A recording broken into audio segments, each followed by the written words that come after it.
پریشان گه به میدان گه به کنجیم، جبین گه واه کنیم و گه ترنجیم. چرا دنیا بغنجد در دل ما، ولی ما در دل دنیا نغنجیم. به مهر دل زدایم کینه دل، برم از دل غم دیرینه دل. اگر گریاندم فردای تاریک، کنم روشن به اشک آینه دل.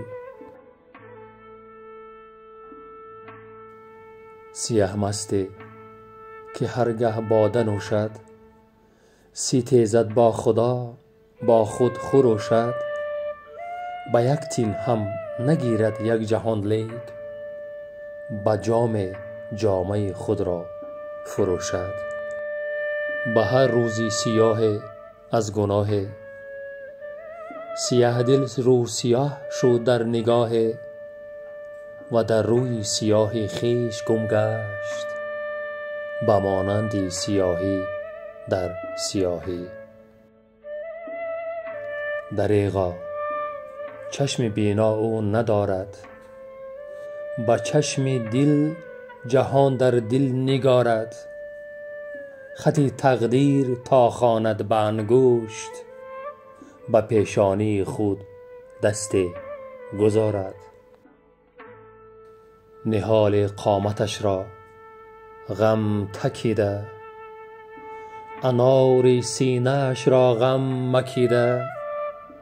دلی بی تابش از غم آب گشته، چو اشک از چشم بی خوابش چکیده.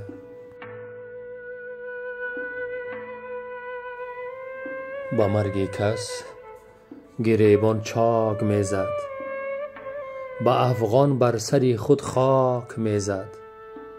ولی در مرده بی صاحبی او، کسی نامد که گرید اشک ریزد.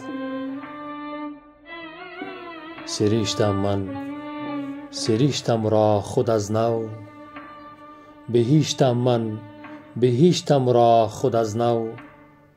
قلمکش یک قلم الهام بخشید، نوشتم سرنوشتم را خود از نو.